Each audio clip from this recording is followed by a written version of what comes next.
1999 December 1 Mokeri U P സ്കൂളിലെ class മുറിയിൽ വെച്ച് യുവമോർച്ച നേതാവ് KT ജയകൃഷ്ണൻ മാസ്റ്റർ കൊല്ലപ്പെടുന്നത്. ആദ്യം ലോക്കൽ പോലീസും തുടർന്ന് ക്രൈംബ്രാഞ്ചും അന്വേഷിച്ച കേസിൽ അച്ചാരമ്പത്ത് പ്രദീപനടക്കം 6 പേർ കുറ്റക്കാരാണെന്ന് കണ്ടെത്തി. എന്നാൽ കോടതി വിധി വരും മുമ്പേ കേസിലെ 6ാം പ്രതി സജീവൻ ആത്മഹത്യ ചെയ്തു.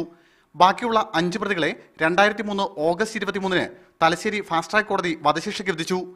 എന്നാൽ 2006 2 മുതൽ 5 വരെ പ്രതികളെ സുപ്രീം കോടതി കുറ്റക്കാരല്ലെന്ന് കണ്ട് വെറുതെ വിടുകയും 1ാം പ്രതി പ്രദീപന്റെ വധശിക്ഷ ജീവപര്യന്തമാക്കി കുറയ്ക്കുകയും ചെയ്തു.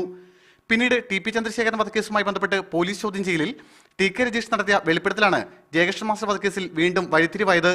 ഇതിനെ തുടർന്ന് 2012 ജൂലൈയിൽ കേസ് CBIക്ക് വിടണമെന്നാവശ്യപ്പെട്ട് ജയകൃഷ്ണൻ മാസ്റ്ററുടെ മാതാവ് കൗസല്യ മുഖ്യമന്ത്രിക്ക് നൽകിയ അപേക്ഷയിലാണ് സർക്കാർ അന്വേഷണം CBIക്ക് വിടാൻ തീരുമാനിച്ചത്.